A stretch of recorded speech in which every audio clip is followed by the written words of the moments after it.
지난주 말씀에서는 세례 요한과 또 요한이 만든 공동체, 그리고 예수님과 예수님이 만든 교회, 이 둘이 굉장히 비슷하다라는 말씀을 나눴어요. 마치 요한과 예수님이 실제 사촌지간이었던 것처럼 요한의 공동체와 교회가 닮은 점이 많았죠. 여러 가지가 있지만 몇 가지만 다시 보면, 첫째, 하나님 아버지를 유일한 하나님으로 믿고 따른다. 그렇죠. 둘째, 구약 성경을 온전한 하나님의 말씀으로 붙들고 있다. 또 셋째, 기존 유대교가 좀 달렸던 부분이죠. 회개와 세례를 강조한다. 죄를 고백하고 용서받고 증표로 세례를 받으라.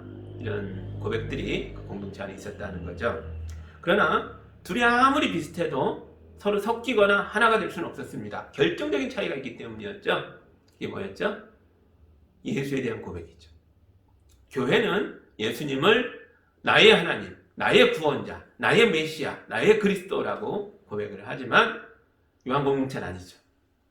여기서 이 고백 때문에 결정적인 차이가 벌어졌습니다. 사실 교회는 예수님을 하나님이라고 고백한 이 고백 때문에 유대교에 의해서는 쫓겨나고 이방인들에게는 놀림거리로 전락했죠. 그러나 교회가 세상의 변방으로 밀려나는 가운데도 절대로 예수님은 나의 메시아시며 나의 구원자이시며 나의 하나님이십니다 라는 고백을 포기하지 않습니다. 이 고백만 내려놔도 유대교 안에서 다시 자리를 잡을 수 있고 이방인 사회에서도 자리를 잡고 살 수 있을 가능성이 있는데 포기하지 않아요. 이 고백 때문에 변방으로 밀려나면서도 붙들고 있는 교회의 중심적인 고백인 거죠. 이게 우리 교회의 아이덴티티, 정체성입니다. 교회는 기독교란 말 자체가 예수님은 그리스도다라는 고백이거든요. 그리고 단순히 밀려난 것만이 아니에요. 예수님이 창녀와 죄인들과 세리들을 품고 안아주시고 자기 공동체로 받아들여서 교회가 되게 하셨던 것처럼 교회도 세상 밖으로 밀려났지만 가보니까 교회만이 아니라 밀려난 사람들이 많이 있을 거 아니에요. 그 연약한 사람들, 세상에서 버림받은 사람들, 낙오된 사람들을 끌어안고 그들을 환영하고 그들 곁에 가서 친구가 되어줌으로써 마치 예수님이 하셨던 것처럼 예수 공동체인 교회가 같은 일을 행하게 됐다는 거죠. 그래서 세상 사람들에게 예수가 왜, 어떻게 하나님이신가를 보여줬습니다. 그래서 교회 안에는 두 종류의 사람들이 있게 됩니다. 하나는 예수님을 나의 하나님, 나의 구원자라고 믿고 따르는 사람들이에요. 믿는 자들 해서 이 사람들 신자, 믿을 신자라고 하죠. 또 하나는 어떤 종류의 사람들일까요? 예수님을 닮아가려고 애쓰는 사람들을 보면서 궁금해진 거죠. 저들은 도대체 무엇을 믿는 건가? 교회는 왜 저런 삶을 살고 있는가? 저 공동체는 왜 이렇게 특별한가? 그래서 궁금해서 들어온 사람들, 알고 싶어서 온 사람들, 이런 사람들을 진리를 찾는 사람들이라고 해서 구도자라고 부르죠. 교회 안에 우리가 다 와 있지만 우리 교회 안에도 신자와 구도자들이 함께 있는 거예요. 믿는 자와 알고 싶어하는 사람들이 함께 있는 거죠. 그런데 신자 없이는 구도자가 생길 수 없어요. 그렇죠? 믿는 자가 있기에 궁금해지고 알고 싶어지고 찾아오는 사람들이 생기는 거죠. 여러분이 제대로 예수님을 믿으면 그런 믿음의 삶을 통해 여러분의 가족과 이웃이 구도자가 됩니다. 그리고 먼저 구도자가 돼야 이들이 온전한 믿음을 발견하고 신자가 되어갈 수 있는 거죠. 오늘 본문에도 신자와 구도자의 이야기가 나옵니다. 먼저 43절 볼까요? 다음날 예수께서 갈릴리로 떠나려고 하셨다. 그때 빌립을 만나서 말씀하셨다. 나를 따라오너라. 예수님은 빌립을 만나시자마자 길에서 마셨을 텐데 다짜고짜 나를 따라오너라 이렇게 말씀하십니다. 이게 내 제자가 되라 이 소리죠. 이 당시에 누구를 따라간다라는 말은 그분의 제자가 된다는 소리예요. 이게 둘 사이에 첫 만남이 아니었을 거예요. 왜냐하면 아무리 예수님이라도 길에서 처음 본 사람에게 다짜고짜 날 따라라, 너 마음에 든다, 내 제자가 되라, 오늘부터 우리 일일이다 이렇게 하셨을 리가 없죠. 예수님은 대단히 예의 바르고 또 대단히 인격적으로 사람을 만나시거든요. 길에서 처음 본 사람에게 날 따라 이랬을 리가 없습니다. 그럼 언제 어디서 두 사람이 만났던 걸까요? 그 다음 절 44절 보시죠. 빌립은 벳세다 출신으로 안드레와 베드로와 한 고향 사람이었다. 아멘. 그렇네요. 빌립은 예수님의 첫 제자가 되었던, 요 앞에 나왔던 내용이죠. 요한의 제자였던 안드레가 스승님의 예수님을 향한 고백을 듣고 예수님의 제자가 됐고, 자기 형제 시몬 베드로를 데려와서 둘이 제자가 된 얘기가 앞에 있었죠. 그들과 고향 사람이에요. 그래서 고향 사람인 안드레와 베드로를 통해 예수님을 소개받았겠죠. 그리고 타향살이 하던 이 가운데 이 예수의 공동체, 이 작은 공동체에 초청받아 예수님과 대화도 나누고 식사도 같이 하면서 이분은 하나님의 아들이신 것 같다. 이분은 정말 메시아일 수도 있겠다. 그렇게 진리를 깨달아가고 있었겠죠. 그러나 아는 것과 믿는 것은 다릅니다. 빌립은 예수님이 메시아인 줄은 알았지만, 그런 것 같긴 하지만, 그렇다고 해서 예수님을 믿고 따르는 제자가 될 마음은 아직 없었다는 거죠. 제자가 된다는 건 예수님께 자기 인생을 내어 맡긴다는 뜻이거든요.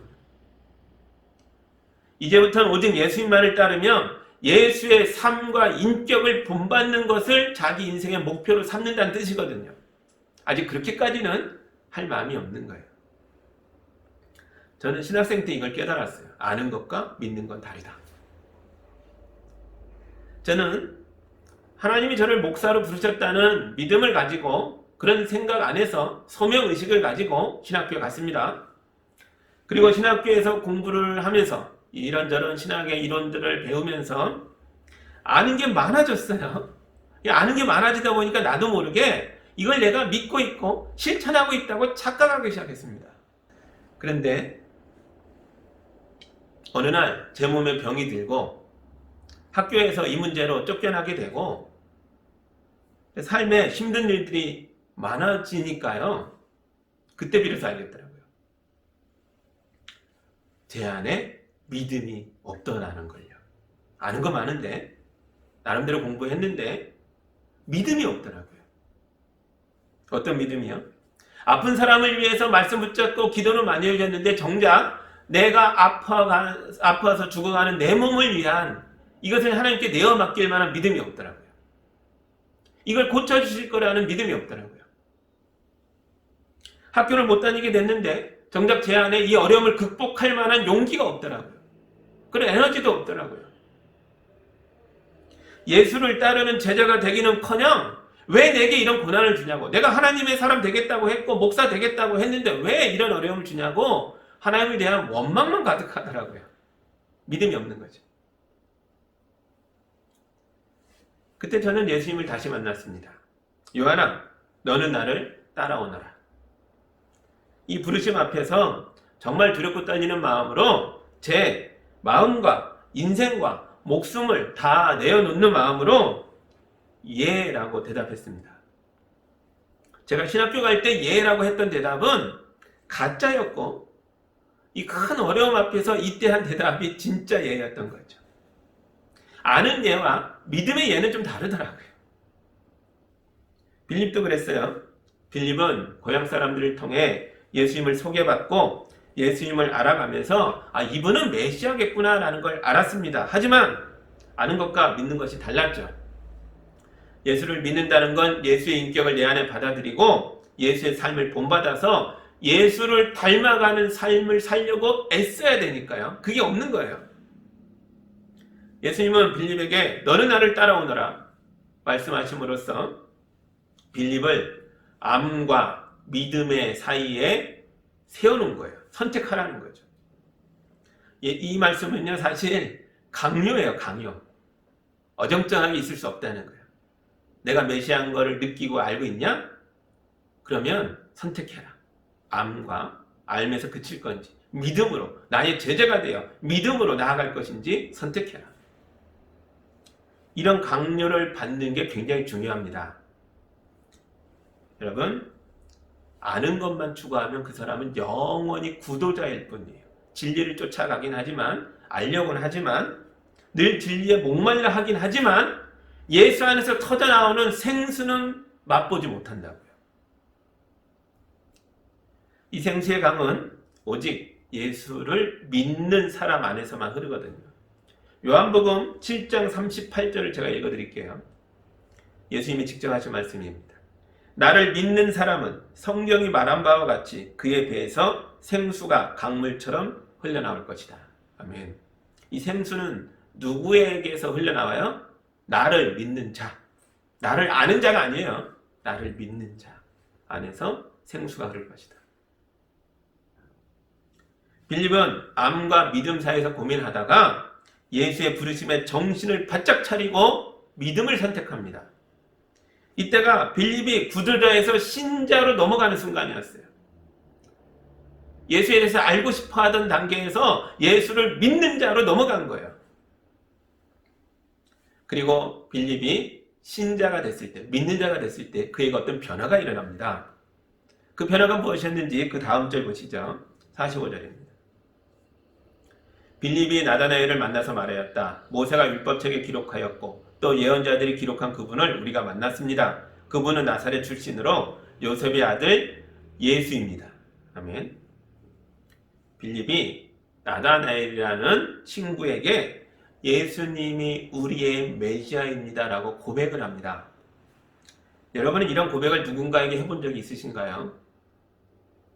만약 한 번도 없다면 우리는 아직 예수의 제자가 아닌 겁니다. 제자는 다른 사람들에게 자기 스승의 이야기를 하는 사람이거든요. 그래서 내가 예수의 제자라면 예수 이야기를 안 할 수가 없어요.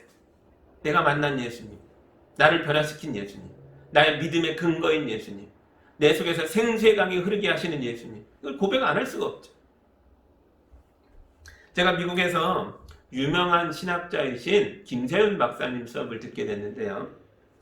이분은 바울 신학에 대해서 세계적인 권위자이십니다.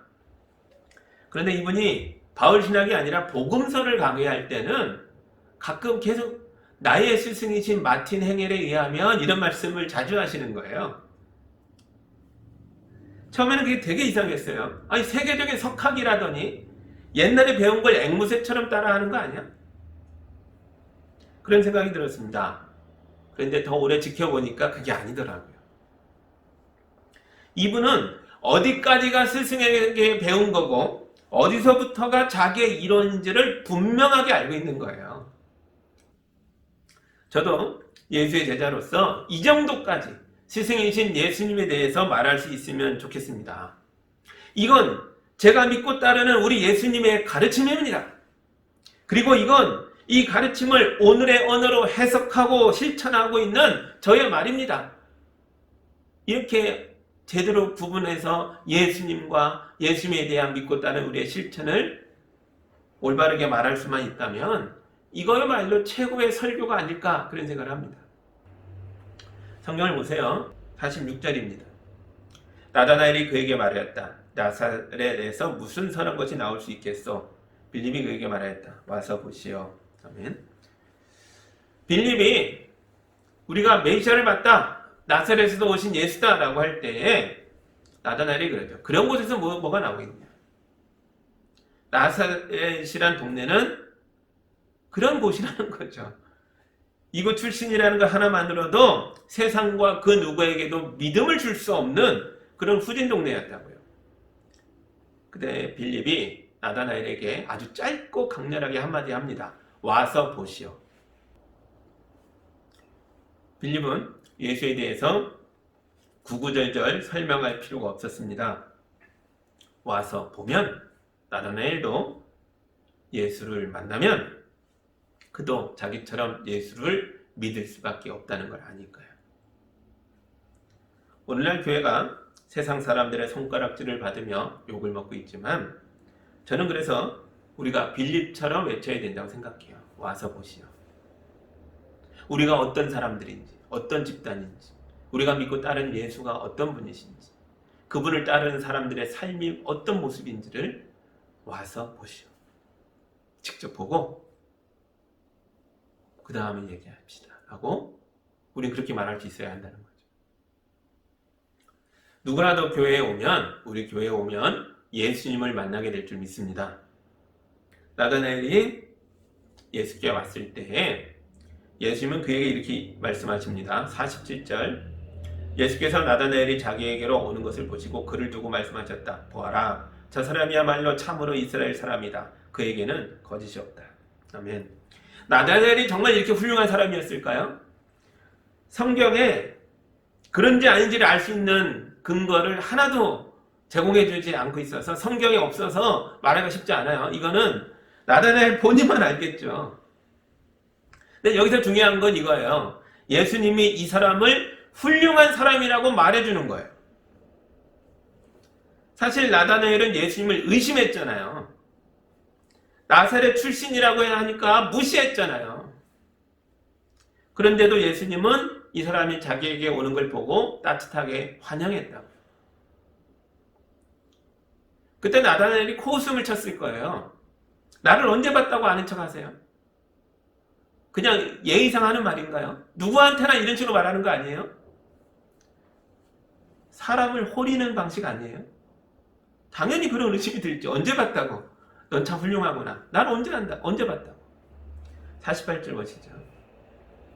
나다나엘이 예수께 물었다. 어떻게 나를 아십니까? 예수께서 대답하셨다. 빌립이 너를 부르기 전에 네가 무화과 나무 아래에 있는 것을 내가 보았다. 아멘.